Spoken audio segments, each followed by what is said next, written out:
que mon première alliance abakumona que Yesu Kristo bale bote ba Moïse, Daniel, Joël, Habakkuk, Zacharie bale bote abakumona hata kumjua isipokuwa Isaya njo alipotabiri kusema kwamba bikira tazala mtoto na ule mtoto atakuwa Emmanuel, manake Mungu pamoja. Oui, la Vierge concevra. Voilà, mnashiki. Mais lakini bale bote abakwanza hata kuomba kupitia jina la Mungu wetu Yesu Kristo parce que abakumona ki abakumjua. Ni mu nouvelle alliance wakati Mungu wetu Yesu Kristo anapokuja tunasoma pale anaanza kubatosha mujina ya Baba na kuingisha jina yake kwa dunia, sema tangu hapa chote kile mutapo kwanza kuomba kwa jina yangu minte mitimizi. Maana anaanza kubatosha mjina ya Baba na njoka ulipo kuangalia kule njo vita ilikuwa katikati ya bafarizien, bayuda na bafarisayo.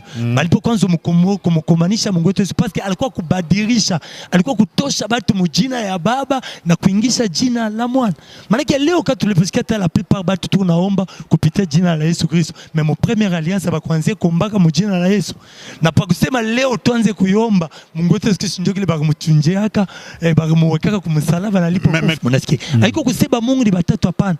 Pour preuve ukiangalia mo première alliance yule Mungu mmoja Roho Mtakatifu wa tangu mwanzo alipokupermettre jina lake mo première alliance itukuzwe ubaba. Mnasikia. Mo nouvelle alliance anatuma nafsi yake, manake parti yake ya Mungu inavala mwili, tunaita Mungu wetu Yesu Kristo. Kwa hii kipindi kia mwisho anakuya ye mwenye Roho Mtakatifu kwa hii agano la mwisho. Manake ni Mungu tu mmoja, manake eko na jimanifi. Mu première alliance anatumika ubaba, mu nouvelle alliance anakuwa umwana, na kui dernière alliance anakuya kwa njia ya Roho Mtakatifu. Mnasikia? Faida ya ile yote Baba, Mwana, Roho Mtakatifu banasema biapa ni kwa ajili ya kuongoza batu bake alipokumba kwa sura na mfano wake.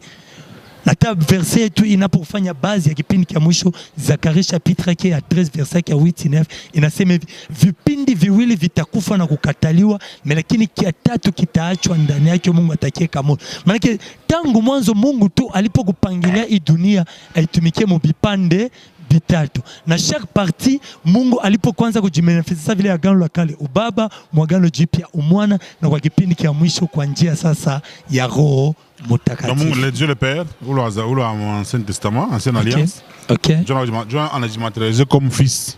Donc aina la divinité ituko nafundisha kwa kipindi kia mwisho. Parce que uwezo wa Roho Mtakatifu haikuanze pa nouvelle alliance, hapana. Na lugha kilogisi tuliposata emission Peter. Musa majabu na muujiza alipofa ilikuwa ni kwa uwezo wa Roho Mtakatifu. Unasikia? Hata Mungu wetu Yesu Kristo mu nouvelle alliance na bamitume ile majabu na muujiza balipokufa ilikuwa ni kupitia uwezo wa nani? Wa Roho Mtakatifu. Voilà, ile ni puissance. Parce que bamitume angaria mbele balikuwa na boka na mashaka. Yesu Kristo mwenyewe ndio akaanza bapatia nguvu. Banamua abakuwa na gizi kantele basimame bahubiri. Sasa ilibabiti abatumie yule Roho Mtakatifu comme puissance. Tena konasema bien comme puissance parce que haikubidi mu nouvelle alliance jina la Roho Mtakatifu kwa Mungu litukuzwe na jina la Mwana Mungu wetu Yesu Kristo litukuzwe. Habitawezekana. Ukisome kabisa kweli mu Jean chapitre ya 3 verset ya 30. Jean Baptiste anasema nini? Inabidi mie nishuke Yesu Kristo afanye nini? Apande. Manake Mungu hawezi kutumikisha manjina mbili kumala mo, haitawezekana. Pour preuve yepeke wakati alikuwa alishimamisha jina ya Baba, anaingisha jina yake Yesu Kristo ya Mwana kwa dunia.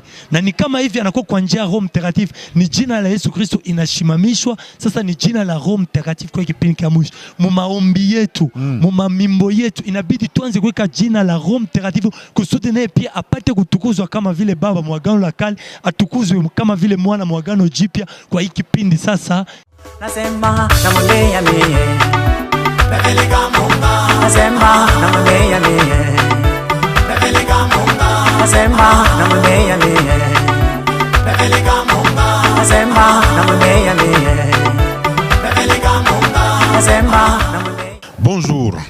Aujourd'hui, nous allons continuer avec la dernière alliance.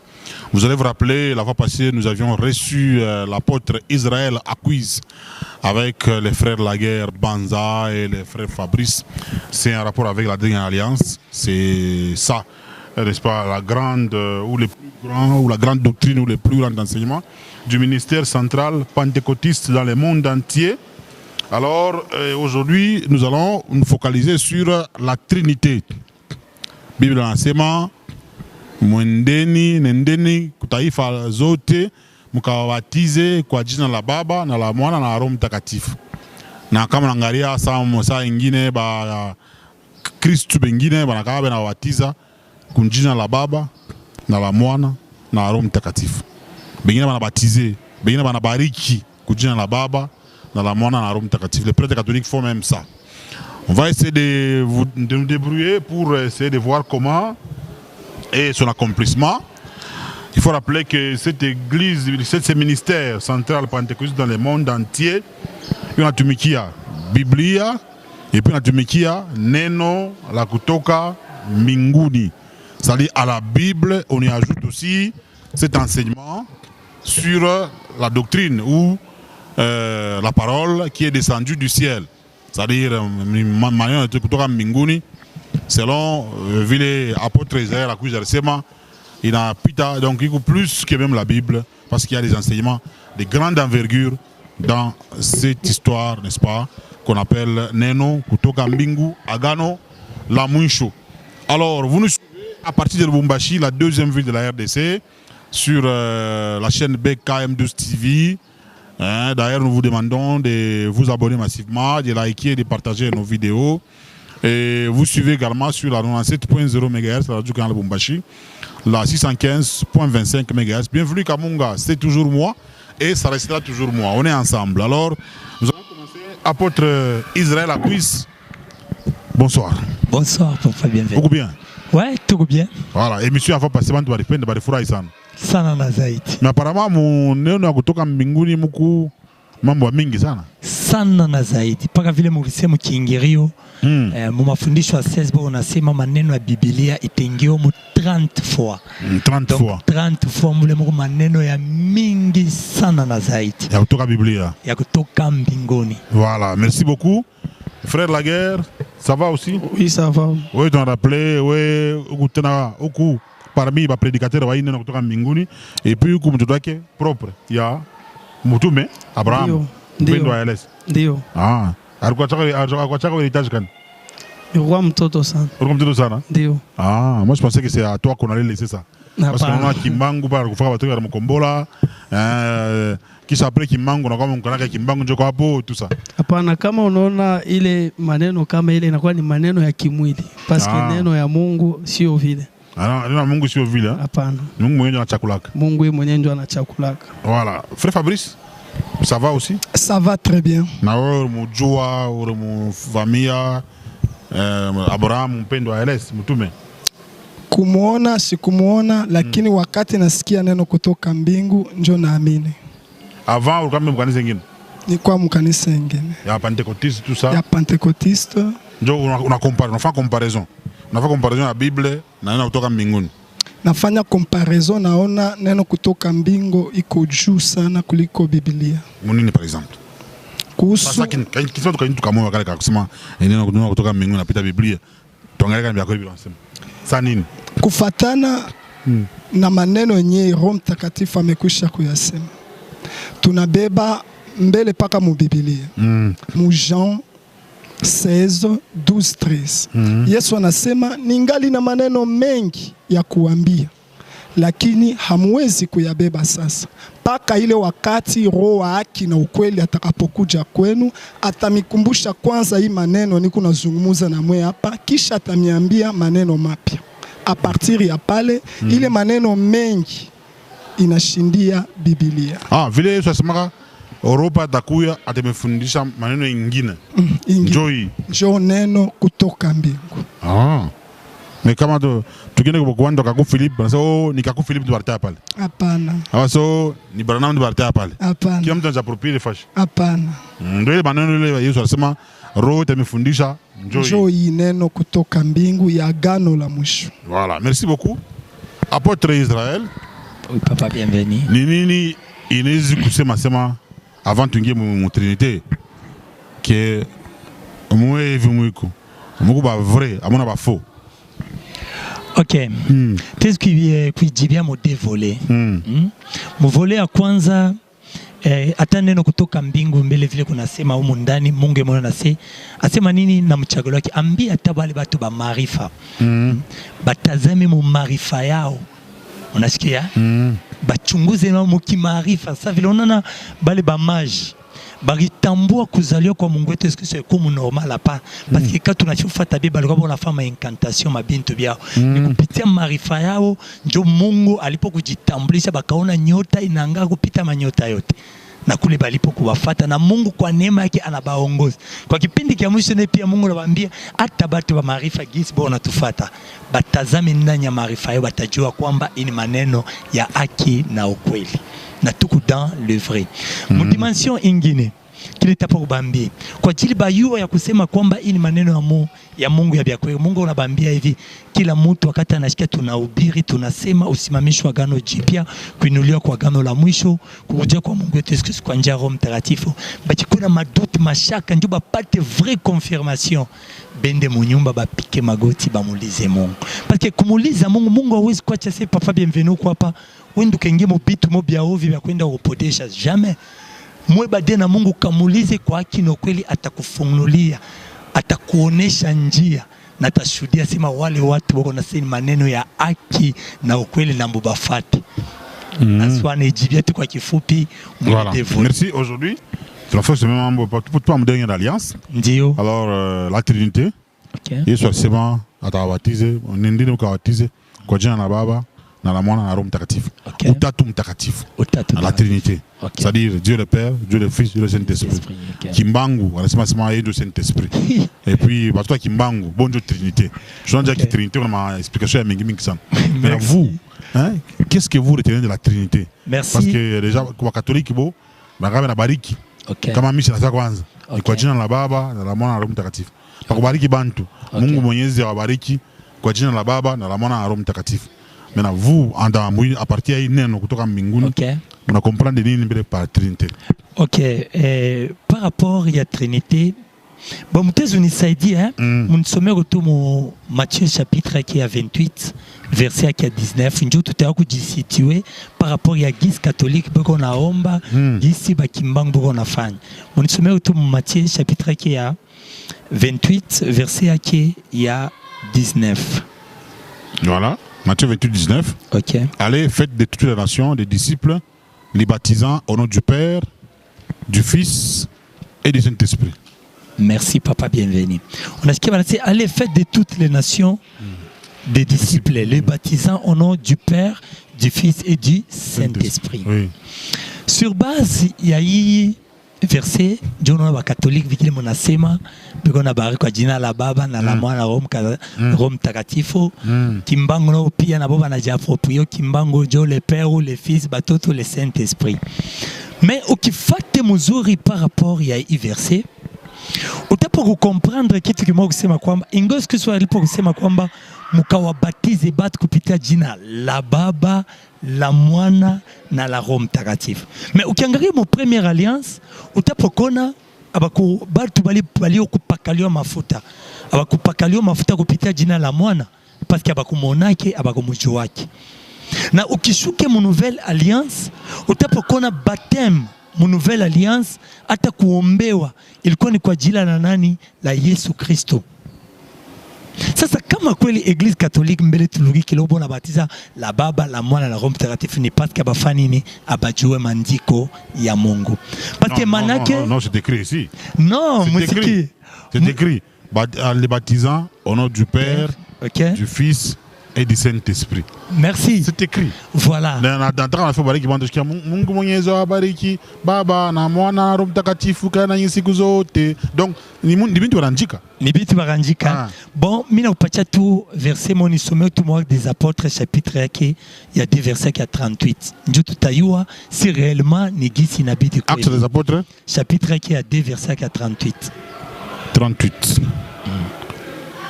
Pierre leur dit, répandez-vous et que chacun de vous soit baptisé au nom de Jésus-Christ pour le pardon de vos péchés et vous recevrez les dons du Saint-Esprit. Merci papa, bienvenue. Est-ce qu'on a ce qu'il n'y a pas les pères pour bambia kwa jina la Baba, la Mwana na la Roho Mtakatifu? Voilà. Non, je me contredire. Nafia pour expliquer ça. Par rapport il y a eu les Baba, Mwana, Roho Mtakatifu nini? Mungu déjà Yesu Kristo alipoanza kufundisha dunia, alipoanza kuonesha dunia ya kusema kwamba hakika hii majina tatu itafanya kazi kwa dunia, lakini kila jina itakuwa na wakati itapokufanya kazi. Na njoo ile mission tunapenda sasa tubambe selon neno kutoka mbingu. Parce que aina majina yote itapokufanya kazi kumala mo haitawezekana. Pour preuve ukiangalia mo première alliance ilikuwa ni jina la Mungu ilipokutukuzwa ubaba. Mnasikia? Ilipokutukuzwa ubaba kwa jina kani kwa njia manake Dieu des armées, Mungu wa majeshi, l'Éternel, soit je suis, soit le Dieu très haut. Oui. Ile yote manjina iranzo fake jina la Mungu itukuzwe ubaba. Mais wakati mu première alliance atukuti bana ba Israeli abakufate mapenzi ya Mungu, Mungu anashimamisha première alliance, anenua nouvelle alliance. Na ile nouvelle alliance inakuya na nani? Na Mungu wetu Yesu Kristo. Dieu Nouveau Testament. Dieu Nouveau Testament. Mutezi kunisomea kwa Jean chapitre qui ya 14 verset 13, moshike kitu kimopala. Jean 14, 13. Verset 13, OK. Et tout ce que vous demanderez à mon nom, Okay. je le ferai afin que le Père soit glorifié dans les Fils. 14 muyongeze. Si vous demandez quelque chose à mon nom, je le ferai. Merci. Déjà ni Mungu wetu Yesu Kristo anakuya mu nouvelle alliance. Kusema kwake vile unabambia se tangu hapa. Kyote kile mutapo kuomba kwa jina langu mimi nitafanya nini? Temitimizi. Maana ukilugia kumukongo utapokona ilikuwa ni saka deba na bamitume. Maana anaanza kubatosha mujina ya Baba, anaanza kuingisha jina lake ya Yesu Kristo wapi? Kwa dunia. Parce que mu première alliance abakumona ke Yesu Kristo bale bote ba Moïse, Daniel, Joël, Abakuk, Zacharie bale bote abakumona hata kumujua isipokuwa Isaya njo alipotabiri kusema kwamba bikira tazala mtoto na ule mtoto atakuwa Emmanuel, manaki Mungu pamoja. Oui, la Vierge concevra. Voilà, mnashiki. Lakini bale bote abakwanza hata kuomba kupitia jina la Mungu wetu Yesu Kristo parce que abakumona ki abakumujua. Ni mu nouvelle alliance wakati Mungu wetu Yesu Kristo anapokuja tunasoma pale anaanza kubatosha mujina ya Baba na kuingisha jina yake kwa dunia, sema tangu hapa kyote kile mutapo kwanza kuomba kwa jina yangu mimi nimitimize. Maana anaanza kubatosha mjina ya Baba na njoka ulipo kuangalia kweli njo vita ilikuwa katikati ya bafarisien, bayuda na bafarisayo. Balipo kwanza kumkomanisha Mungu wetu parce que alikuwa kubadilisha, alikuwa kutosha batu mjina ya Baba na kuingisha jina la Mwana. Maana leo kati tuliposikia la plupart batu tunaomba kupitia jina la Yesu Kristo, mais mon première alliance bakwanze kuombaka mjina la Yesu. Na pa kusema leo tuanze kuyomba Mungu wetu Yesu Kristo ndio kile bakumchunjeaka bakumwekaka kumsalaba na lipo. Mais kama nasema Mungu wetu Yesu Kristo, abantu baleo. Okay. Mimi nasema Yesu Kristo ndio Mungu. Na vile na mimi kusema kwako nasema Mungu wetu Yesu Kristo. Okay. Ukienda kwa mpanga ya moto, mlombelera. Nasandika Yesu Kristo est Dieu. Okay. Asemeni mafundisho ya Yesu Kristo ndio Mungu. Ça vient de Branham. Mais zamani bantu banza komba achumbe sema kwa ajili ya mwana wako Yesu Kristo. Okay. Unakomprendre? Okay. Kwa ajili ya mwana wako Yesu Kristo. Okay. Mais mafundisho kusema Yesu Kristo ndio Mungu, Branham ndio alileta. Achambe kabla anasema vile ana vya kweli. Hapana. Bon, tepo kujibia hivi. Aina si ile mafundisho ya Yesu Kristo ndio Mungu inatoka kwa Branham. Iko déjà mo Biblia parce que un jour tout a tayarishi émission par rapport à la divinité ya fils. Oui. Parce que moneno kutoka mbingu mafundisho ya 21 verset ya 18 inasema Mungu wetu Yesu Kristo alipokumustaki kwa maneno tatu. Anasema atabomoa hii hekalu na kuijenga msiku tatu. Anafundisha mafundisho ya bongo. Kia tatu banasema nini? Na anajiita Mungu.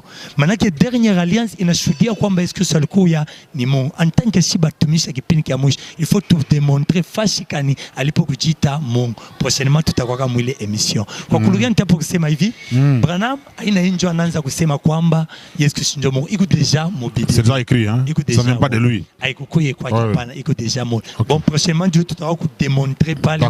Voilà. Hivi tutesto kingia mbele mneno kutoka mbi parce que émission leo vraiment iko spécial. Page 80. Ni mafundisho 23 verset 89, mon page 80. Page 80. OK. Verset 89 pale. Nitapo kusoma hivi. Ça va. Habari kwa makanisa. Bon, ini maneno ya Roho Mtakatifu kwa kipindi kia mwisho. Sasa Mungu anapenda kufundisha kuhusu utatu takatifu. Donc habari kwa makanisa. Habari kwa makanisa. L'esprit s'adresse à l'église. Voilà, kwa dunia yote mzima. Nasoma 39. Habari kwa makanisa kwa dunia mzima.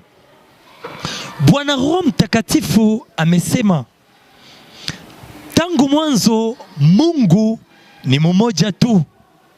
Wa Mungu si wawili au watatu. Mungu ni mmoja tu, lakini yeye peke ana nafsi tatu. Mungu Baba aliyeitwa Mungu wa Alfa, Mungu wa dunia mzima, na nafsi ya pili ni Mungu Mwana. Nafsi ya tatu ndiye Roho Mtakatifu. Ni Mungu mmoja tu, ana vipande tatu, atatenda kazi kwa dunia mzima kwa ajili ya kuongoza watu wake aliyoumba kwa uwezo wake. Tusimamie mbele pale. Oui. Papa bienvenue. Tellement hii maneno ya Roho Mtakatifu iko mzuri sana na zaidi. Leo kwa dunia sana na zaidi parce que uko fanatique ouais. Ah ouais, mais go fanatique. Parce que tu peux l'expliquer avec fanatisme. Ah oui, parce que angari ba mitume wale bote ba expliquer maneno Mungu wetu Yesu Kristo na fanatisme. Ndio ya kuonesha bukuwa wa Mungu na il faut tuoneshe le fanatisme yenye. Bon, tende mbele. Tellement kwa dunia leo papa bienvenue. Batu biko na se Mungu Baba, Mungu Mwana, Mungu Roho Mtakatifu. Ba Mungu banakuwa batatu. Biko je mambo yenye. Unasikia taba mizima bako na bambia pale ni biko na pikiriria watumishi wa Agano Jipya na kubangusha. Lakini wakati Mungu wetu Yesu Kristo anakuwa mapi kwa njia Roho Mtakatifu anakuwa kuexplique sasa. Anasema hivi, Bwana Roho Mtakatifu anasema tangu mwanzo Mungu ni mmoja. Manake Mungu wa mbingu ndio eko tu ni huyu moja. Asema abana ba Mungu bawili, ana abana ba Mungu batatu. Mais Mungu wenyewe, Mungu wa nasema Mungu moja. Okay. Depuis zamani para Mungu mbingu unajua Mungu moja. Okay. Mais zamani pale ba ça ba grec, okay, ba mésopotamien, okay, ba égyptien. Okay. Asuka Mungu wa dunia mzima, kama Mungu wa hébreu boule. Voilà. C'était un Dieu réservé aux Hébreux. Hein? Voilà. Et même quand nous enseignons les Hébreux là, on se rend compte que le Mungu wa Hébrania. Apana, bon, ndio et puis apana. Dieu ani na simeza vile. Wakati alifofanya. Dieu Égyptien bakana babu. Ba grec na babu Mungu. Ah non. Qu'est-ce que c'est ma vie?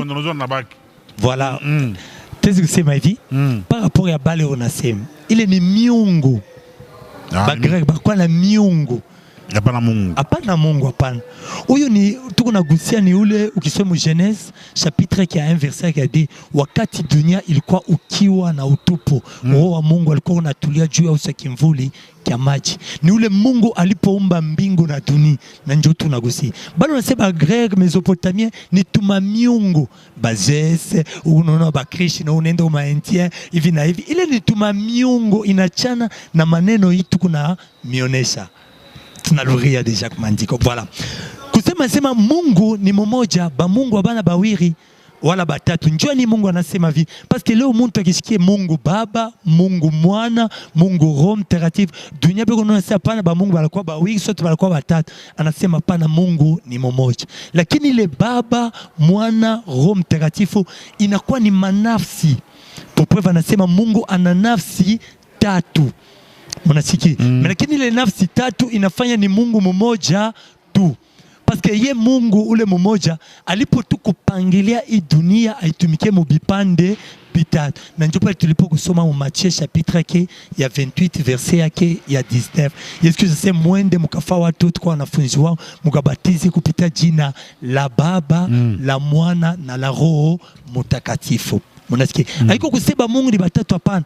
Pour preuve ukiangalia mu première alliance, yule Mungu mmoja Roho Mtakatifu tangu mwanzo alipo kupermettre jina lake mu première alliance itukuzwe ubaba. Mnasikia? Mu nouvelle alliance anatuma nafsi yake. Mnake parti yake ya Mungu inavala mwili tunaita Mungu wetu Yesu Kristo. Kwa hii kipindi kia mwisho anakuya ye mwenye Roho Mtakatifu kwa hii agano la mwisho. Manake ni Mungu tu mmoja, manake eko na jimanifeste.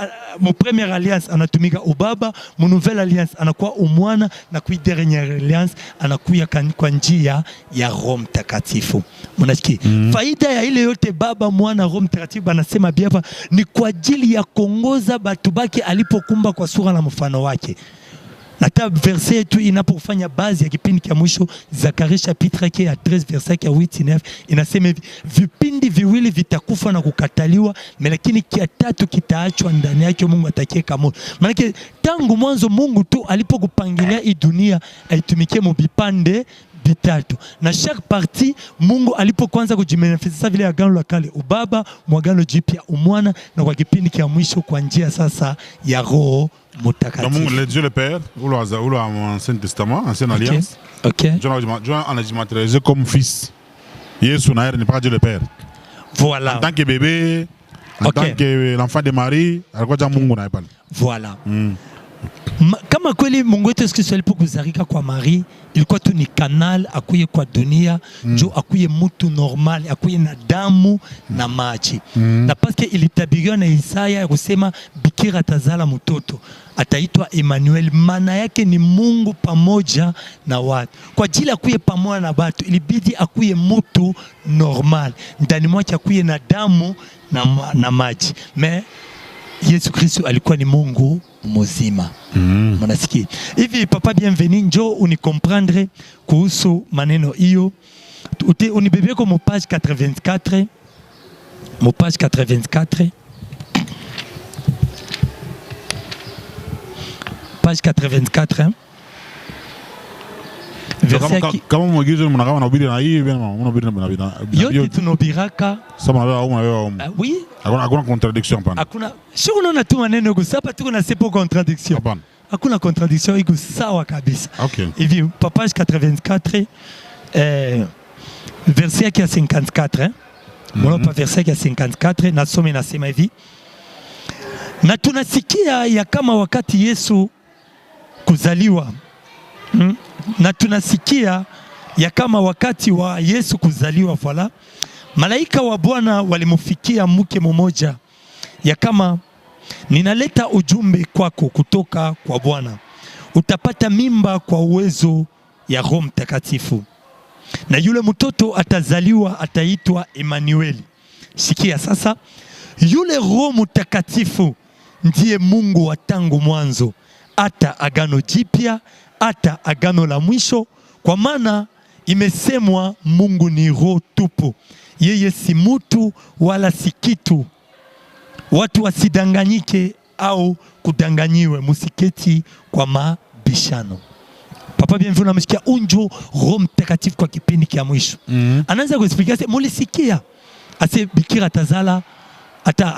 atapata mtoto, atazala mtoto kwa uwezo wa Roho Mtakatifu kwa kifupi. Asema yule Roho Mtakatifu njo Mungu wa tangu mwanzo, kwanza agano la kale hata agano jipya, hata kwa hii agano la mwisho ni paka ule Roho Mtakatifu. Maana ni jo vile tulipokumiambia kusema kwamba hakika ni tu Roho Mtakatifu ni kona tu mu première alliance ana permettre jina lake itukuzwe umwana ubaba, mwagano jipya ana permettre jina lake itukuzwe umwana, na kwa kipindi cha mwisho ana permettre sasa ipate kutukuzwa katika Roho Mtakatifu. Hapa nasema imesemwa Mungu ni roho tupu, yeye si mtu wala si kitu, wala wasidanganyike, au kudanganyiwe, musiketi kwa mapishano. Voilà. Donc Mungu aina muntu, ana kitu. Mais Moïse sermonaka. Voilà. Moïse sermonaka. Voilà. Ok, munasema kitu kimoja cha lazima. Unaona? Munasema tena il est assis dans son trône. Voilà. Son trône ni nani? Voilà. Quelle forme? Voilà. Ok.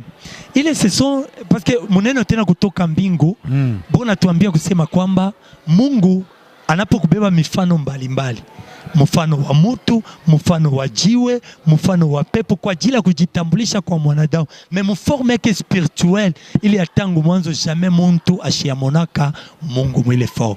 Hata neno kutoka mbingu, Abraham Pendo anasema kwamba wakati balinichukua kunitembesha mwile masehemu tatu yote ya mbingu, asema nilipenda nimuone Mungu, lakini haiwezekani kwani mtu, Mungu ni ewa, hawezi kuonekana kwa macho ya binadamu. Mnasema ni ewa. Ni ewa, ni roho tupu, hawezi kuonekana kwa macho ya mwanadamu. Lakini wakati tunaona hata Mungu wetu Yesu Kristo alikuwa ni Mungu mzima, kwa ajili ashuke kwa dunia afanye kazi, alivala mwili wa mtu. Tunaona hata Abrahamu, bale ba malaika bawili banenda mu Sodoma, asema Abrahamu abakia mbele ya Mungu. Mungu tena naye pia alibeba mwili wa mtu. Ile ni mifano eko nabeba kwa ajili ajijulishe na kujitambulisha mbele ya watu. Ah bon. Et là, vous allez dire que lorsque nous serons en esprit, okay, on ne verra pas comme ça. Voilà. Non, en esprit, wakati utapo kutembea unashika mbele maneno ya kipindi kia mwisho, unampokea Yesu Kristo kwa njia ya Roho Mtakatifu. Wakati utapokufa, ukifike msehemu ya 3, pale ndio tutamuona Mungu mvrai nature. Mais aussi longtemps tuko na hii mwili yetu hii, habitawezekana hata shida. Na Abraham mpendo yeye ndaka. Voilà. À certaines il veut expliquer à certaines voilà. dimensions. Ok. Lui, il était parti où? Voilà, ok. Anasema bien, balipo kumchukua katika Roho Mtakatifu. Donc iko kama hivyo Mungu anaweza kukubali semina seni na bila geri. Mungu anasema kana kwa ndoto kwa sauti kwa maonyo. Upaza sauti na kituka na pia kwa ndoto kwa sauti kwa maonyo. Na pia Abraham upendo wakati alikuwa pale, alikuwa na ile kapasite Mungu alipokuanza kusema naye kwa ndoto kwa sauti kwa maonyo. Alipokumbeba ni katika Roho Mtakatifu. Aina na mwili vya kumubeba, njoo ni kwa njia ya Roho Mtakatifu. Njoo Mungu alipokumbeba kumtembesha mu masehemu yote 3 ya mbingu. Njoo kula sema naye pia alipenda muone Mungu pa sehemu ya kwanza, aka Mungu asema habitawezekana. Branham tembaka na vile. Nani? Branham. Na sasa leo mnyanyuaka, pakitana wa mnyanyua ati aenda, anaona vyoga kufaka ule. Njoo vile. Vyoga kufaka muona na mule munani. Une dimension spirituelle. Acha me, mnaya papa bienvenu, tunacheka mbio. Il a même créé des écureuils. Ah, non, papa bien. Mnayua kwa hiyo agano la mwisho banasema Giovanni Ors, ndio shetani la kwa Lucifer, banageuzwa njena kwa Giovanni Ors. Eko na bichwa biduzi na macho, kwa kila kichwa iko na macho 12. Maana banaanza kutuexpliquer le 12 yani shetani pia eko na dimension ya kuona. Unasikia? Shetani pia eko na dimension kwa batu wake ya kutabiri. Unasikia? Atizi kutabiri tango ya ndani, atizi eko na ile makapasite yote. Tukuna wabenge bonafanya voyage astral. Wona yesengeka ni voyage astral bakamubebaka Branham anenda kufanya mabuloje pia analogia tena seo bamubebaka. Ye mtu mzima franc-maçon, ye mtu mzima Mungu, ye mtu mzima frère. Donc les prophètes. Ah. Tulogie moneno ya Mungu. Bon, ça va venir quand on va faire le débat. Avec les pasteurs branhamistes. On va l'inviter sur, voilà, sur ce que vous avez dit sur eux. Voilà. On évolue. Voilà. Manake par rapport ya Utatu Takatifu deja tuna comprendre Mungu kuna tuexpliquer tangu mwanzo alikuya ni Roho Mtakatifu. Kwanza agano la kale, agano jipya, hata agano la mwisho alikuwa tu ni Roho Mtakatifu. Manake kule batu bashididanganya kusema kwamba wakati wanaposikia Baba, Mwana, Roho Mtakatifu njoo kuba Mungu batatu. Hapana, Mungu tu anabakia ni Mungu huyu mmoja. Yeye peke alipokupangilia dunia aitumiki mu vipande vitatu. Munasikia papa bienvenue. Na njoo pale unaposikia mule mu Matthieu tulisoma 28 verset 19 anatuambia kiwa ile deja Mungu wetu alipo deja kwanza kuambia bantu kwa dunia bajue deja kwamba Mungu atatumikia dunia mu vipande vitatu. Kila kipande kitakuwa na jina itapokufanya kazi kule. Yeye anasema Yesu anapanda mbinguni. Okay.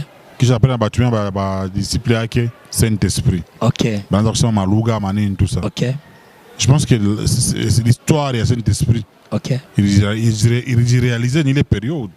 Voilà. C'est à cette période-là. Voilà. Quel est le rapport entre il et Yesu na mitubia Saint-Esprit? OK. Na hii esprit unasema ya leo unasema hii. Merci papa bien. Oui. Ulizo mamuzo. Muni bébé paka Bible pa muni someko mu Jean chapitre 14 verset qui il y a 26. Jean 14, 26. Ok.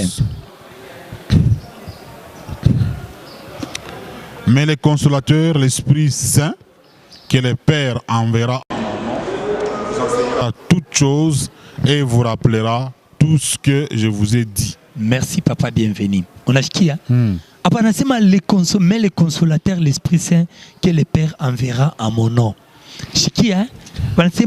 Il vous enseignera toutes choses et vous rappellera tout ce que je vous ai dit. Manake uyu aina la divinité du Saint-Esprit tunagusia kwa kipindi kia mwisho. Ile ni puissance, objectif ya ile puissance kubashukia ba mitume ni kwa ajili ya kubafundisha na kubakumbusha. Juu ya nini kubafundisha na kubakumbusha? Paske wakati Mungu wetu Yesu Kristo alipoanza kutoa maneno ya injili ya Agano Jipya, injili ya Agano Jipya, abakwanze kuandika pa na maneno mengi ilikuwa ikubazie mu maparabole. Sasa ilibidi ile uwezo wa Roho Mtakatifu ipate kushuka kwa ajili ya kufanya nini? Kuwakumbusha na kuwafanya nini? Kubafundisha. Munibebeko tu Actes des Apôtres chapitre qui a 1 verset qui a 5 puis mtenisoma na pa 8 ndio mutakomprendre sasa. Actes des Apôtres chapitre qui a 1 verset qui y a 5 na 8. 5-8. Car Jean a baptisé d'eau, mais vous, dans peu de jours, vous serez baptisés du Saint-Esprit. Okay. Alors les apôtres réunis lui demandèrent, Seigneur, est-ce en ce temps que tu rétabliras le royaume d'Israël? Mais vous recevrez une puissance du Saint-Esprit survenant sur vous, et vous serez mes témoins à Jérusalem, dans toute la Judée, dans la Samarie, et jusqu'aux extrémités de la terre. Merci papa, bienvenue. Donc mon achiki, vous recevrez une puissance d'en haut. Hein? Il est puissance d'en haut. Hein? Saint-Esprit survenant sur vous. Asemanini, jo ile kupitia ile uwezo wa Roho Mtakatifu itabafanya bakuye ba témoin mu Judée, mu Yerusalemu jusqu'aux extrémités de la terre. Ninjua nini kwa ajili nao pia bapate kufundisha maneno ya Mungu wetu Yesu Kristo. Et puis c'est bien dit, le Saint-Esprit, il est puissance ya Saint-Esprit. Donc aina la divinité ituko nafundisha kipindi kia mwisho. Parce que uwezo wa Roho Mtakatifu haikuanze pa mu nouvelle alliance hapana. Na lugha kilogizi tuliposata emission upita. Musa majabu na muujiza alipofa ilikuwa ni kwa uwezo wa Roho Mtakatifu. Mnasikia? Hata Mungu wetu Yesu Kristo mu nouvelle alliance na bamitume ile majabu na muujiza balipofa ilikuwa ni kupitia uwezo wa nani? Wa Roho Mtakatifu. Pourquoi mbasa mitume tena? Voilà, ile ni puissance. Parce que bamitume ngaria mbeba alikuwa na boka na mashaka. Yesu Kristo mwenyewe ndio akaanza bapatia nguvu. Banamua abakuwa na gisi kantele basimame bahubiri. Sasa ilibabiti abatumie yule Roho Mtakatifu comme puissance. Tena konasema bien comme puissance parce que haikubidi mu nouvelle alliance jina la Roho Mtakatifu kwa Mungu litukuzwe na jina la mwana Mungu wetu Yesu Kristo litukuzwe. Habitawezekana. Ukisome kabisa kweli munani mu Jean chapitre 3 verset 30. Jean Baptiste anasema nini? Inabidi mie nishuke Yesu Kristo afanye nini? Apande. Manake Mungu hawezi kutumikisha manjina mbili kumala mo haitawezekana. Pour preuve yeye peke wakati alikuwa alisimamisha jina ya Baba, anaingisha jina yake Yesu Kristo ya mwana kwa dunia. Na ni kama hivi anakuwa kwa njia ya Roho Mtakatifu, ni jina la Yesu Kristo inashimamishwa, sasa ni jina la Roho Mtakatifu kwa kipindi cha mwisho. Mu maombi yetu, mu mamimbo yetu inabidi tuanze kuweka jina la Roho Mtakatifu kusudi naye pia apate kutukuzwa kama vile Baba mwagano la kale atukuzwe kama vile mwana mwagano jipya kwa hiki kipindi sasa kia mwisho. Donc maombi ya bantu leo ifanzo tumikia kuima plus Saint-Esprit. Voilà. C'est-à-dire hakuna mwana kutuje Baba. Non, Baba déjà Mungu wetu Yesu Kristo alipokusimamisha voilà. C'est expiré. Voilà expiré. Donc Yesu Kristo expiré. Voilà expiré. Donc actuellement attaque démon ni au nom du Saint-Esprit. Voilà. Mais les pasteurs d'aujourd'hui chassent les démons, munjina ya Yesu Kristo na bademo na obéir. Voilà, c'est tout à fait normal parce que mwagano jipya inasemea kwamba tulipewa jina juu ya majina yote kumbingu hapa chini ya dunia chini ya mai ilikuwa ni jina la nani? Ya Yesu Kristo. Et c'était vrai parce que tulikuwa ni nouvelle alliance. Mnasikia? Sasa wakati huyu Yesu Kristo anakuwa mara pili kwa dunia kwa njia ya Roho Mtakatifu, ashikuye tena na mwili. Hatutaomba tena kupitia jina la Yesu Kristo mwili, tunaanza kuomba kupitia jina la Yesu Kristo kwa njia sasa ya Roho Mtakatifu. Pour preuve mnibebe tu Apocalypse chapitre yake ya 3 verset yake ya 12. Donc il faut comprendre sema au nom du Saint-Esprit. Voilà. Kusudi le manjina tatu fani. Par exemple. Présent. Par exemple, mtu anafanya komba. Okay. Anafanya komba kama ni mambo fulani. Okay. Alors kusema Baba Mungu unasema Saint-Esprit.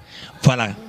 Mungu Roho Mtakatifu napenda umsaidie papa bienvenue émission yake yende kwa dunia mzima. Ah ndio vile. Jina ya Roho Mtakatifu. Donc kwa jina ya Roho Mtakatifu. Voilà. Hapana kwa jina ya mwana hapana. Hapana parce que jina ya mwana inafanya nini? Inasimamishwa. Inasimamishwa mbele John avant tusomee l'Apocalypse. Parce que angalia Mungu wetu Yesu Kristo wakati alikuwa nouvelle alliance selon Ephésiens chapitre 2 verset 20 akakuanzisha misingi ya mitume na manabii ndio vile misingi ya mitume manabii pekee alikuwa kama vile jiwe kubwa la pembeni voilà. Alikuwa kuleta mwendo mo iribidi dunia mzima tupate kutembea vile. Lakini angalia gisi leo tunabialabisha. Leo tunaanza kujisha mai mu makanisa. Leo tunaanza kujisha mafuta makanisa. Angalia gisi mai patakatifu panachafuli. Ba mama banaanza kupita ku masher banaanza kubi. Est-ce ndio vile Mungu wetu siku zaanzo sema. Batu bego naingia mu makanisa kwa bila mabitamba. Batu bego nashukisha manywele. Batu bego neka bya kuma mashikio. Est-ce ndio vile tulipo kualabisha ni shibe nye kipindi kia Agano Jipya. Batumisha Mungu tunauzisha neno la Mungu kuzimu kumakaburi kwa shetani kwa ajili ya tamaa ya makuta tujulikane tuonekane. Na ndio pale Mungu anafanya nini? Anasimamisha kipindi kia Agano Jipya, anainua sasa kipindi kia Roho Mtakatifu. Baba mshaka mai wote unabatake. Atubatake mbe deja Roho Mtakatifu asubatake mneno kutoka mimi. Anasema hivi kwa hii agano la mwisho bale bote bekonojisha mai na mafuta mu makanisa yabo banalainiwa. Mungu anasema hata mvula ya moto ibashuki. Donc Mungu deja ekononesha kwamba bile bitu abina sawa. Angalia papa bienvenue. Mutumikio ya Mungu na ya shetani bitu biwiri bia kwa chana. Unaingia munyumba mfumo unakuta muku mai, unakuta muku mabuji, unakuta muku maubani, machula. Unaingia tena munyumba ya Mungu unakuta muku mamai, mabuji, machula. Habitawezekana. C'est pour cela Mungu anasema kwa kipindi kia mwisho tutaomba ni kwa sauti kwa jina la Roho Mtakatifu. Mambo ya mamai, mabuji, machula ula tapima kwa agano la mwisho ni laana na mapigo. Mais il y a un résultat. Papa bienvenue. Moi je connais des gens je connais que fonctionner. Banampacha mai anaanza kufonctionner. Alikuwa na mahali fulani kama ni prostate kama ni nini, cancer de prostate. Banampacha mai anakunywa inasaidia. Tuna résultat. Résultat. Nous voulons les résultats. Papa bienvenue. Résultat. Wakati Mungu anakataza kile kitu, anayo kumukongwa ma resultat kuko nguvu moyo wa shetani njoko na faile makazi. Ba mifumo hapa bona tumikia mama hapa tusikutaya China. Haifanye ailete ma resultat. Iko naleta ma resultat. Bantu boko natoka na mama ku Israeli na mama ya kule boko nakuwa nayo kule boko naleta huko. Mais ukifate kumkongo ile mama na mabintu bingine kuku ni mabuloji moya nguvu sana. Mama ingine kunatoka tu unashikia kwa témoignage mama ya mamorgue. Mais ni buchafu papa bienvenue. Wakati Mungu anakatala mai na mabuji, anakatala mafuta, anayoya ni bitu kanibiko naleta uponyaji. Mais ile mai ni kala deja ni amoizine. Bashafunga ni chupa bien na morgue. Voilà, sikia. Kuku ile mamai ya maizini basha kuifunga na kuku ile mamai banaenda kubeba kuma morgue. Ile kumaizini banibeba banibariki mu dimension ya mubaya. Mnasikia et puis banapachia bado. Papa bienvenue keba ange na mamai boko na nuisha. Ubaulize mbe depuis baranzo banuisha. Banakunisha mai kuma magonjwa ya Mkongo, pakisema wewe uende Mkongo naishi inakuwa ni mkoli nanzo kuvimba. Ninjua ni bana remplacer Mkongo banenda kwa transférer. Donc ni Mungu, uwezo wa Mungu haina ndani ya maji, haina ndani ya mafuta ile. Mungu na si kwa agano la mwisho tu kunaomba ni kwa sauti. Mungu na lamusha mauti kwa sauti, eko naponya batu kwa sauti. Papa bienvenue. Na sauti ni nani ataomba? Est-ce que ni ule mtumishi unaenda kwa makaburi? Ni ule mtumishi eko na nkamba mkivuno? Ni ule mtumishi eko na bitu bimoya, eko na tumikia vya kigiza? Ni ule mtu eko naomba Mungu kwa haki na kweli? Maana ni Mungu anaika batu pa kia nguvu. Ni mtumishi wa bia kweli ndio ataomba kwa sauti na ndio Mungu atafanya nini? Amusiki. Voilà. Donc mtusomie comme Apocalypse chapitre 3 verset 12 tu comprendre juu ya nini tutaomba kwa tuna kwa hiyo agano mwisho tutaomba kwa jina la Mungu. Bafunja ba mama prophétesse, mama apôtre, mama bishop. Tu attaques ça? Ni batu balana. Devant les gens d'esprit, il n'y a ni juif, ni grec, ni homme, ni femme. Ok, munasema kitu moja. Hakuna vile bintu ya ma discrimination. C'est l'esprit anakuya, inajipande kwa muntu wote. Ok. Na inafanya manifestation. Ok. Donc toi tu peux pas interdire à une femme de prêcher. Voilà. Sasa tumushikie wakati huyu Yesu Kristo anakuwa mara pili kwa dunia kwa njia ya Roho Mtakatifu. Kama sisi tunasema tuna batake tu. Ni mu mafundisho ya 25 testa kusoma leta mnatayarisha verset yake ya 2 inasema hivi. Lakini mwanamke astahili kusimama kwa kulitoa neno mbele ya mwanaume isipokuwa kuruhusiwa na mwanamke. Page 85. Naluria verset yake ya 2. Lakini mwanamke astahili kusimama kwa kulitoa neno mbele ya mwanaume isipokuwa kuruhusiwa na mwanaume, kwa maana yeye ni nafsi iliyotoka kwa mwanaume, na yeye mwanaume ndiye kiongozi kwa mwanamke. Mwanamke yeye ni kiongozi au mshauri ndani ya nyumba, si mbele ya mwanaume isipokuwa kuruhusiwa na mwanaume. Verset 3. Lakini mwanaume na mwanamke wote wawili ni kitu kimoja tu, nao wote wawili ni kama vile mtu mmoja tu mbele ya Mungu. Wakati wa mwanzo Mungu aliumba Adamu na Adamu alimutambulisha vitu vyote. Kisha walimuletea Eva kutoka kwa nafsi yake yeye Adamu. Na yeye ndiye Adamu alimutambulisha mke wake Eva vitu vyote na kumufundisha. Na Bwana akasema, si mwanamke wa kufundisha mwanaume, ndiye mwanaume anastahili kufundisha mwanamke, kwa maana yeye ni nafsi ya mwanaume aliyemutambulisha vitu vyote. Manake tunachia lwa pale. Unjo Yesu Kristo kuja mara pili kwa njia ya Roho Mtakatifu. Anakatala mwagano jipya, anakatala tena kwa hii agano la mwisho. Donc ile refi iko catégorique. Donc là tunahubiri mwanamke ni tetu. Ni kichwa nguvu anafanya. Voilà, ni kichwa nguvu, et puis bale boto kona bohubiri kona bapeleka ni mumoto. Mwanamke hawezi kusimama kubiri mwanaume atashiku moya. Donc Mungu anakatala parce que yeye ni nafsi ya Adamu. Ni Adamu njo alimutambulisha Eva bitu biote. Mais kama mwanaume anamautorize atahubiri. Kama voilà, iba anasema isipokuwa kufanya nini? Kuruhusiwa. Kama anamruhusu. Sasa enjour je tutawa kuikagaka mu débat tujue ili kuruhusiwa ni mu dimension kan. Voilà, Apocalypse chapitre 3 verset yake ya 12. Tu par rapport tu à nini jina la Rome Mtakatifu. Celui qui vaincra, je ferai de lui une colonne dans les temples de mon Dieu et il n'en sortira plus. J'écrirai sur lui le nom de mon Dieu et le nom de la ville de mon Dieu, de la nouvelle Jérusalem qui descend du ciel, d'auprès de mon Dieu et mon nom nouveau. Nouveau, merci. Déjà, Mungu wetu Yesu Kristo tunabambia paka nom nouveau. Mwapokalipsi déjà konasema na Yohani wa Ufunuo. Manake déjà alipokubambia sema atakuwa na jina mupya. Enjour nianzo fatoma emission mimi nasikia wao asile jina mupya ni Branham. Nishutuka nasema alainiwe vraiment. Jina mupya ni Branham. Mais kwa hii kipindi kia mwisho tunajua msegon veneke atakuwa na jina mupya, lakini ile jina mupya itakuwa ni nani? Roho Mtakatifu. Bo asema ni Branham. Asema mwe ba pasteur ba leo. Ndi. Kuna mahubiri ile nezo compare na Branham. Deja shitu na mbamba ni wa bongo. Parce que kuja kwa Yesu Kristo Mungu wetu na jina mupya ni juu ya nini? Ni kwa ajili ya kutimiza utatu takatifu. Jina la Baba muagano la kale, jina la Mwana muagano jipya, na jina mupya ya Yesu Kristo kwa hii agano la mwisho ndiye nani? Roho Mtakatifu. Unasikia papa bienvenue. Na njoo pale tuko nawaambia gisi peke alipose atakuya na jina mupya. Unashiki. Na njoo ile jina mupya itapokufanya shibote dunia mzima tuanze kuomba sasa kupitia jina ile mupya. Haina tena jina la Yesu Kristo mwili, inakuya ni Roho Mtakatifu kusudi ile majina tatu ipate kufanya kazi na kutukuzwa kwa dunia yote mzima. Pour preuve mukibeba tamu bien nteza ta kusemezea mu 1 Jean chapitre 5 verset ya 7.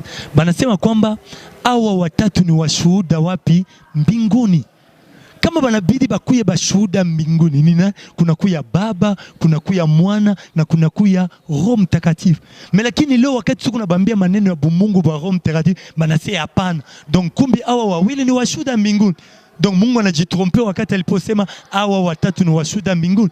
Donc kama panakuwa watatu peko ni Baba, peko ni Mwana na peko Roho Mtakatifu. Ndio banenea bashuhuda mbinguni hata hapa chini ya dunia. Ndio maombi yote ya leo ni Mungu Roho Mtakatifu. Roho Mtakatifu inabidi tuombe kupita jina la Roho Mtakatifu. Il faut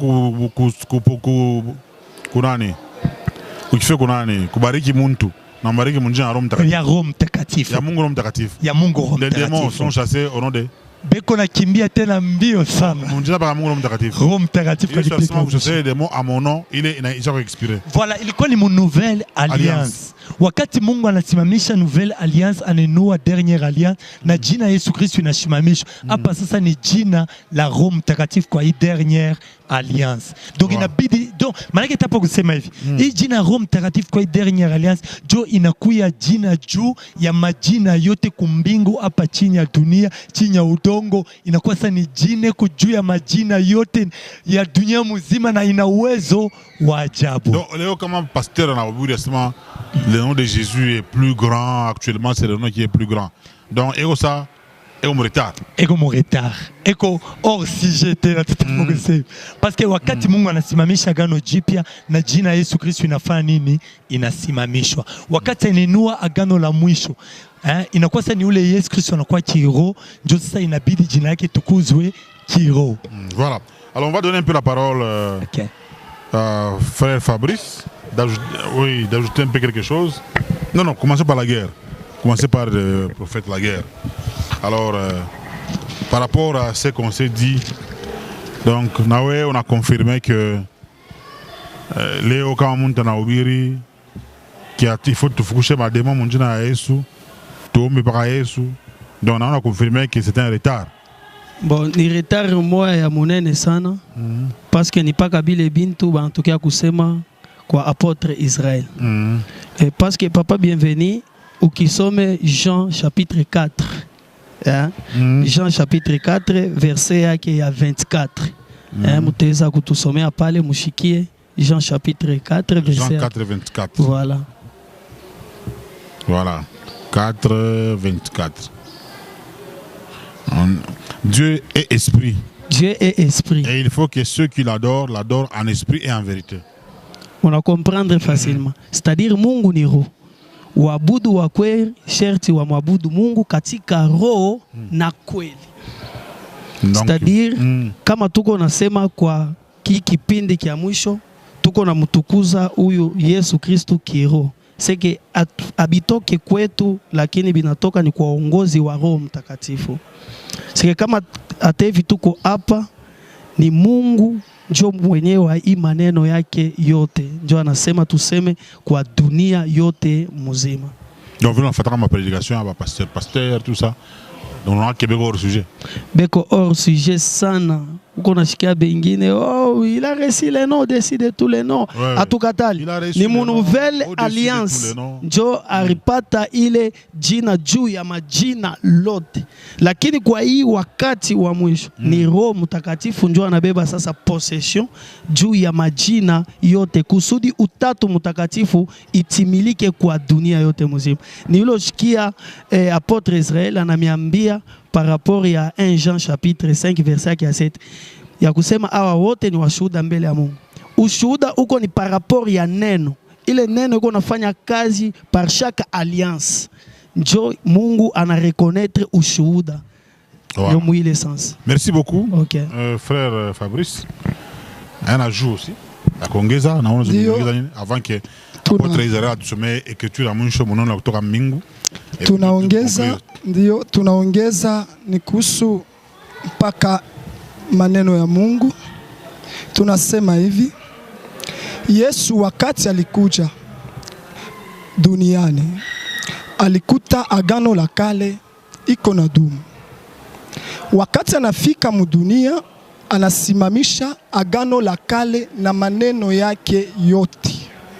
Kama tunasoma Jeremie 31:31 inatuambia, angalieni siku zinakuja, anasema Bwana, nitakapofanya agano jipya na nyumba ya Israeli na nyumba ya Yuda, si kwa mfano wa agano lile nililofanya na baba zao. Kuna kwa deja difference. Ile likuwa ni agano la kale. Mungu anatafuta fanya agano jipya. Anasema itakuya saa ile ya agano la kale. Donc en français, voici le jour vient, dit l'Éternel, où je ferai avec la maison d'Israël et la maison de Juda une alliance nouvelle. Ndiyo. Wakati Yesu anakuja, anakuta agano la kale iko na dumu. Directement agano la kale inasimamishwa, anainua sasa agano jipya. Na ile agano la kale ilikuwa natumikishwa na asira, kisasi kwa kisasi. Oui, et dent pour dent. Wakati Yesu anakuya, anageuza ile kisasi kwa kisasi, inakuya rehema. Pardon. 70 fois par jour. Ndiyo. Na wakati anakuja, unapeleka nao. Wakati anakuja, anakuta jina ile kuna tukuzwa hapa chini ya dunia. Ilikuwa ni jina la Baba. Anasimamisha jina la Baba, anainua sasa jina lake la Yesu Kristo, jina la Mwana. Sasa wakati tuko naelezea dunia, ni yule yule Yesu anakuja sasa kiroho kwa njia ya Roho Mtakatifu. Na wakati anafika, anakuta agano jipya. Agano jipya haitaitwa tena kuwa agano jipya, inasimamishwa, inaitwa sasa agano la mwisho. Sasa vile tulikuwa mkipindi kia rehema ile Yesu alileta. Hii kipindi kia mwisho akina tena kipindi kia rehema, kinakuwa kipindi kia hasira ya Mungu. Kama vile tukisoma ndani ya Mathayo 12:31. Iko nasema, tukufuru mwana tutasamewa, lakini tukisubutu kukufuru Roho Mtakatifu, zambi yetu haitaondolewa. Manake wakati tu kunasema maneno ya Roho Mtakatifu, ula pende kuishika, ayua sema ye hawezi kuona ufalme wa mbinguni. Hawezi murumia. Hakuna. Hata leo na umasikeli itakapokuja. Hata bale ba pasteur beko naomba kupitia jina la Yesu, ni hawayasikia. Kama banasikia hii maneno, baikimbilie kwa haraka, bakuye baichukue, baingize mu makanisa yabo, na njoo batapata kuona mulango wa ufalme wa mbinguni. Bako babe neno kutoka baingize mu makanisa yabo. Tutaona ufalme wa mbinguni. Merci. Apôtre Israël, tout Aïcha, na écriture à mwisho. Bon. Parce que nous signale que nous sommes en train de finir. Voilà. Bon, page 84. Hein? Voilà. Page 84. Mina penda, bon, Kwara Kato ni some koto 3 parties, 3 versets. Kwara Kato, jubatu bataji focaliser. Ne bebatu mkatikati, hivi batajikia. Bwana anasema, awapazie sauti wapate kujua na kufahamu. Tangu leo agano la mwisho inabeba hatua yote 3. Agano la kale, agano jipya na agano la mwisho. Na Mungu Roho Mtakatifu ana uwezo mara 3 kupita agano la kale hata agano jipya, hata agano la pili. Na Roho Mtakatifu anasema hivi, kuwa na oga wa Mungu njo mwanzo wa akili. Nasimamia pale na beba tena ingine huku njo ya kasa. Okay. Inasema hivi 53. Bwana Mungu Roho Mtakatifu anasema, paza sauti kwa dunia. Kwa yule anayezarau Baba anazarau Mwana. Kwa yule anazarau Mwana anazarau Roho Mtakatifu. Yule anazarau Roho Mtakatifu naye anazarau Mungu wa Alfa, Mungu wa dunia mzima. Tangu mwanzo ilikuwa ni neno, na neno ilikuwa pamoja na Mungu. Hakukufanyika kitu hata kimoja pasipo neno, na neno njoo Mungu. Na katia pale, nenda tena mu 55 kwa kuishia pale. Hakika kipindi hiki ndio cha mwisho kene kuongozwa na Roho Mtakatifu. Na yule Roho Mtakatifu ndiye Mungu wa Alfa, njoo yule uwezo ulikuwa ndani ya mwili wa Yesu Kristo. Na mnajua ya kama wakati Yesu alipokuwa alisema kwa wazi ya kama wakati nitakwenda na nitarudia kiroho, na si mtu tena atenitazamia tena, njoo kwa maana siitwe tena Yesu kwa kipindi cha mwisho, ninaitwa Roho Mtakatifu. Bwana Roho Mtakatifu akasema, yule aliye mwaminifu au Mkristo au mtakatifu tangu agano la kale hata agano jipya, kama akuamini kipindi hiki cha mwisho cha Roho Mtakatifu, hakika yule ni mpotevu mbele ya Mungu milele. Amina. Maana yake Roho Mtakatifu papa bienvenu eko clair. Donc hivi tunatokea kusoma imani Mungu eko natuambia ya kwamba hii agano la mwisho inabeba hatua yote tatu. Inabeba agano la kale, inabeba agano jipya na inabeba agano la mwisho. Ya kusema kwamba hakika Roho Mtakatifu ana uwezo mara tatu kupita agano la kale hata na agano jipya. Mungu anapokusema kiwazi ya kwamba hakika yule aliye mwaminifu, aliye mkristo au mtakatifu, kama kweli abakuamini ikipindi kia mwisho kinapokuongoza na Roho Mtakatifu, hakika yule mtu ni mpotevu hata milele. Manake kupitia imaneno inabidi sa watu tutoke mwagano jipya na tuingie mwagano la mwisho. Mea bantu banafumbaka. Ndio. Tunasema Roho Mtakatifu atunganishe tuwe jamaa moja. Mama muombe tu yaboka tu Roho Mtakatifu kuye. Okay. Bana muombaka en tant que uwezo puissance. Aba muombake en tant que umungu. Unashiki. Sasa kwa hiki il faut remplacer le nom de Dieu par le Saint-Esprit. C'est-à-dire Mungu Roho Mtakatifu. Mungu Roho Mtakatifu. Popefu sio nasikia pa tu nasoma. Asema Mungu Roho Mtakatifu anasema. Bwana Mungu Roho Mtakatifu anasema. Mnasikia? Manake inabidi sabatu ba remplacer jina la Mungu wetu Yesu Kristo kwa jina la Mungu Roho Mtakatifu kwa kipindi hiki kia mwisho. Yale yote sasa ni kusudi ile majina yote tatu ipate kufanya kazi na kutukuzwa kwa dunia yote mzima. Maana yake ndani ya mamimbo yetu, ndani ya maneno yote tuweke jina sasa la Mungu Roho Mtakatifu. Voilà, un petit mot de clôture avant de toucher. Makanisa tunakufata. Okay. Ba musulman mangufata. OK. Le message du Graal. Okay. Ba rose chrétien. Ba loge, ba madawa. Ben ba Christ bote de manière générale. Ba branamiste.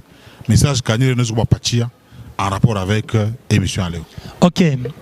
Message ile mitapo kabisa kweli kubapatia gisi makanisa yote mnatoka kusemezea.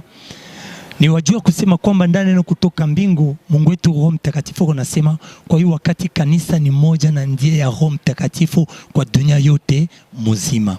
Manake Mungu ndani neno kutoka mbingu anasema kwamba kwa hiyo wakati wa mwisho, wakati anaposimamisha agano jipya na kuinua saa agano la mwisho, hakuna tena hata kanisa moja ine kwa kumbele yake.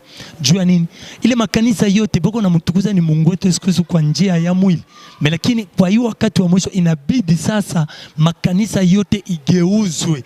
Manake babebe ineno baingishe ndani ya makanisa yabo banze sasa kumtukuza huyu Yesu Kristo. Manake yule Yesu Kristo alikuwa na mwili mwagano jipya. Na mwili kwa hiki kipindi cha mwisho bamtukuze sasa kiroho. Na njoo kile Mungu anasema tangu hapa makanisa yote ya dunia mzima ama shaba ya Roho Mtakatifu unapenda kwa kipindi cha mwisho ni watu bapinduke batoke mwagano jipya na bengie sasa mwagano la mwisho bamufate sasa Roho Mtakatifu kwa hiki kipindi kia mwisho. Merci beaucoup apôtre Israël Acquise. Merci papa bienvenue. Nasema ministère central pentecôtiste dans le monde ikumu Ewabora. Ndio. Oui. Ewabora unapanda motoka unashuka muville. Unafika pare ya Ewabora Radem, unapanda unashuka Paradem pale peko station. Unashuka pa station pale. Unashuka unabeba Arokarias. Utakuta tuma petita pale. Sasa unaenda Mbelere. Unakuta tuma petita pale, unapanda banakushushia pa de la Roashi. Bakushushia pa de la Roashi, unashuka, unaanza kwenda saa mkigoma, utakuta conteneur ya la police pale, pembeni peko masomo ya mama Mbuyi. Njonji na masomo. Kumukongo sasa ya ile masomo, njo pale peko ministère central pentecôtiste dans le monde entier. Voilà, numéro de téléphone. Dio 097 0444 oui 78 5 78 5 83 38 38 69 029 029. Okay. Maintenant hii neno kutoka mbingu mtu anaweza partager. Akite ku numero hiyo. Aite tu ku numero tutaona kama pastor anayeba anachanga na Biblia. anakuwa complet. Anakuwa complet na njo kile Mungu parce que dimension ya Roho Mtakatifu kwa mwisho kubali bona makanisa yapo. Anabaita baibebe baingishe bayoberi. Na kubali nabo batapenda kutufata banabo pia bafanya nini? Batufate. Maana yake kwa dimension mingi kwa kifupi tu aite tutona gisi kani ya kuzungumza par rapport baipata parce que ni maneno ya dunia yote mzima. Merci mesdames et messieurs, c'est pratiquement fini pour cette émission. Vous nous suivez partout dans le monde à partir de Lubumbashi, Wantanchi, la deuxième ville de la RDC. Nous avions reçu l'apôtre Israël Acquise et les frères Fabrice Moupatuka et les frères Laguerre Banza. Ils sont venus pour nous parler de la Trinité, c'est-à-dire actuellement, vous devez prier tout en se référant au Saint-Esprit, c'est-à-dire Dieu et le Saint-Esprit. Dieu le Père, Dieu le Fils, c'est dépassé. Donc il faut prier au nom de Dieu et le Saint-Esprit et vous verrez que ça va s'accomplir. Et à la Bible, il faut ajouter cette révélation, c'est-à-dire c'est un message qui est descendu du ciel pour que vous puissiez entrer dans le royaume. Il faut associer la Bible à ça. Et vous voulez avoir ce message, vous l'appelez à ce numéro privé, le 097 0444 785. Bienvenue Kamunga, c'est moi. Vous avez suivi sur TikTok, sur Facebook, sur YouTube. Facebook, bienvenue Kamunga officiel. YouTube, BKM12 TV. Et également TikTok, bienvenue Kamunga. Sur les ondes, c'est la 97.0 MHz, Radio Canal Bumbashi et la 615.25 MHz. C'est pratiquement fini pour aujourd'hui. Je pense que nous allons retrouver la semaine prochaine pour un autre numéro. Il y a beaucoup à se dire. Hein. Donc dans ça, vous avez 30 fois plus que la Bible. Hein. Plus que la Bible. Voilà, ça dit ça c'est 30 fois plus que la Bible. Merci à tous les héros dans l'ombre. Merci à Tété, merci également à Daniel Kalimi qui est le maestro. Nous remercions également Lorraine, on remercie Bénédicte, tout le monde, on est ensemble. C'est fini pour aujourd'hui. Merci apôtre d'être venu. Merci papa, bienvenue. Nous allons vous appeler. Il va venir, il viendra vous affronter. Ça va, il n'y a pas de problème, voilà, on est là. Fini. À la prochaine. Merci papa, bienvenue. Nasema namuleya mie Bebelika munga Nasema namuleya mie Bebelika munga Nasema namuleya mie Bebelika munga Nasema namuleya mie